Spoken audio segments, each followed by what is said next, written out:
ਗੂੜੀਆਂ ਗੱਲਾਂ ਦੇ ਇੱਕ ਨਵੇਂ ਐਪੀਸੋਡ ਚ ਤੁਹਾਡਾ ਮਤਾ ਸਵਾਗਤ। ਪਿਛਲੇ ਪ੍ਰੋਗਰਾਮ 'ਚ ਮੈਂ ਤੇ ਬਸੰਤ ਨੇ ਤੁਹਾਨੂੰ ਦੱਸਿਆ ਹੈ ਕਿ ਗੂੜੀਆਂ ਗੱਲਾਂ ਹੁੰਦੀਆਂ ਕਿ ਤੇ ਅਸ ਕੱਲ ਹੀ ਕਰਨੇ ਆ। ਸਾਡੀ ਲੋਕ ਕਲਾਕ੍ਰਿਤੀ, ਲੋਕ ਸੰस्कृति, साड़ा कल्चर, साड़ी विरासत, साढ़े पुराने खेड, साढ़े पुराने लिबास, सारिया पुरानिया सारिया चीज़ां जड़ियां वो लुप्त हो रही तो एक जी गल्लें के जरिए ऐसे उन्हें उत्ते तक पहुँचाना है कि कुछ ना कुछ तरीके कन्नै इन्हें की संजोइया रखो, इन्हें की सांभिया रखो। तो पहला देखो ये वीडियो कितना मजेदार वीडियो है, देखो भाई।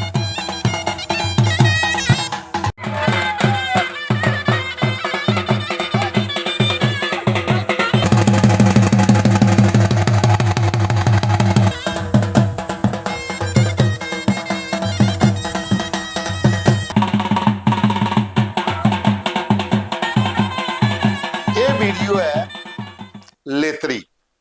अज असें गल करनी लेतरी। जिवें मैं तुहानूं पिछे दस्सिया लाभ लेतरी लादी, ये साढ़े बड़े गै जरूरी जिहड़े लोक कला भी है, साड़ी लोक नाच भी है इहदे च, क्योंकि लेतरी च भी नचदे न ते लादी च भी नचदे न ते लाबी भी नचदे न कई बारी। ते लेतरी जिहड़ी है ये मैक्सिमम पहाड़ी इलाके च मनाई जाती है। इसी आखदे ने उत्सव घाह कटने का एक सुंदर उत्सव होता है।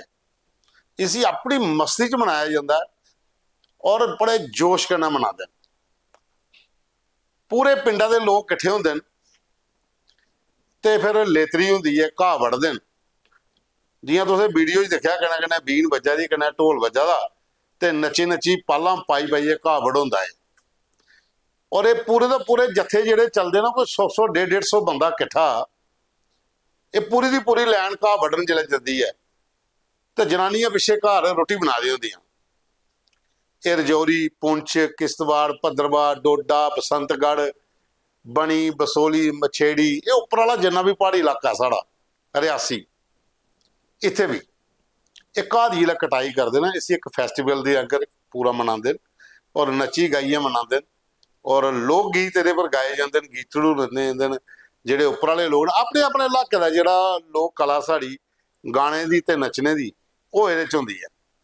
और ये बड़ी एक परंपरा साड़ी कि जिले भी घाह तैयार हो जाता, ये बरसाती के दिन को थोड़े दिन पहले तक गल आख अस कि बरखा पौने को थोड़े चिर पहले तो घाह जो शैल गोडे गोडे को उपर हो जाता होंगे तो फिर सादा दिता जाता कि भाई अज गुलाम रसूल होरें घाह वड्ढना, दूए दिन पंडित फलाने ने वंडना, त्रीए दिन ठाकुर फलाने ने वड्ढना, तो फिर सारे लोग इकट्ठे होंगे। फिर एक कंपीटिशन होंदा एक घाह वाला, क्योंकि बखरी बखरी लहर जिहड़ी है चला दी होंदी है। एक टिब्बे पर एक होंदा, दूए टिब्बे वाली बखी दूए चला दे होंदे। फिर एक कंपीटिशन होंदा कि उपर बुत्ती तक पहले गेड़ी वाली लहर पुजदी है। फिर वो बढ़ते जाते नचते जाते तो ढोली 2-2 3-3 बीने वाले अगे पिछे बजाते होंदे न, जोश बढ़ता उहदे कन्नै ते फिर वो नच्ची नच्चिए घाह वड्ढदे न।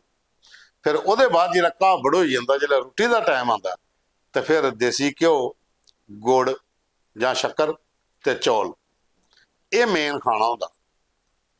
फिर उहदे बाद खाइए रेस्ट करते, उहदे बाद फिर लेतरी जिहड़ी शुरू होंदी। लेतरी घाह वड्ढने की एक परंपरा है, एक उत्सव के रूप च मनाते हैं। तो जिसलै घाह वढ़ हो जाता फिर उहदे बड़े बड़े ठाले लाई ओड़दे न, क्योंकि फिर अगे सर्दियों के विच जिसलै ज़्यादा ठंड हो जाती है तो ये घाह जिहड़ा है ये फिर डंगरे बच्छे का काम आता, क्योंकि होर तो पहाड़ों में ज़्यादा घाह शाह होंदे नहीं है। जियां साढ़े मैदानी इलाके तो थल्ले चली जाओ, लोग मैक्सिमम चटाला राई उड़ते, मक्क राई उड़ते, बाजरा राई उड़ते, चरी राई उड़ते। मक्क बाजरा चरी उपर भी रड़ती है, लेकिन उसी फसल के रूप च मनाते, उसी फसल के रूप के इस्तेमाल करते। साढ़े वाली बक्खी ज़्यादा घाह नाड़ा चलता डंगरे बच्छे ही पाने वास्ते, लेकिन पहाड़ों में बकरियां, भिड्डां, ऊट जां होर भी जिहड़े जानवर तुसीं रखे दे न उहदे वास्ते ये लेतरी वाला घाह जिहड़ा वड्ढे दा हुंदा ये उहदे काम आंदा। और ये बकायदा मूर्त कड्ढिए लेतरी होंदी है। अपने अपने धर्म के अनुसार जिहड़ा ना लोग उत्थे मूर्त कढ़ाते हैं कि अज नहीं जी, मंगलवार अगले शुक्रवार जी साहें लेतरी करानी है। तो सुनेहा पुजी जाता तो फिर वो सारे लोग जिहड़े वो घाह वड्ढदे जांदे, फिर पिछे बनी बनिया गठियां ढेरी लाते जाते, फिर वह एक बड़ा ठाला जिहा भी लाई ओड़दे, जिहड़ा फिर अगे काफ़ी जिहड़े महीने तक घाह जिहड़ा वो चलदा। बेसिकली ये पिछे एक होर कहानी है, ये पिछे कहानी है। एक तो तुंदा घाह वढ़ोई आ, तुंदी जमीन साफ होई, ਉਹਦੀ जगह तुसें नवे बूटे लाने, नवीं फसलां भी लानियां, क्योंकि पहाड़ पूरा रख टकोए दा हुंदा। और त्रीया नंबर क्या हुंदा कि आपसी प्यार, आपसी सौहार्द, लोग एक दूए कन्नै बैठिए पूरा दिन जिहड़ा कम करना, फिर खानी बेहिए किट्ठे, फिर एक दूए दी लेतरी पर जाना, उन्हें तुहाड़ी लेतरी पर आना, सारे धर्में दे सारे जातियां दे लोग किट्ठे होइए इस त्यौहार गी मनांदे। ये परंपरा चलदी आवा दी ते अजे भी है, मते सारे इलाकें च खत्म होई है लेकिन मते सारे इलाकें च अजे भी है।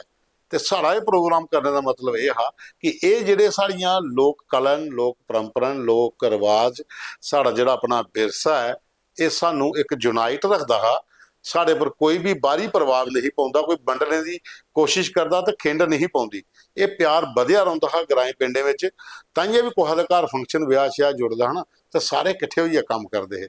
तो इ'यां गै लेतरी की परंपरा भी ही जिहड़ी आपसी प्यार, आपसी सदार जिहड़ा सौहार्द है, ये साढ़ा बनाइए रखदी। और खास करिए रजौरी पुंछ सुंदरबनी विच ते लेतरी दियां होर गै बड़ियां मौजां होंदियां। एक बार फिर देख लो अगला वीडियो, तो फिर तुंदे नाल बाद च मिल के एक होर नमें एपीसोड।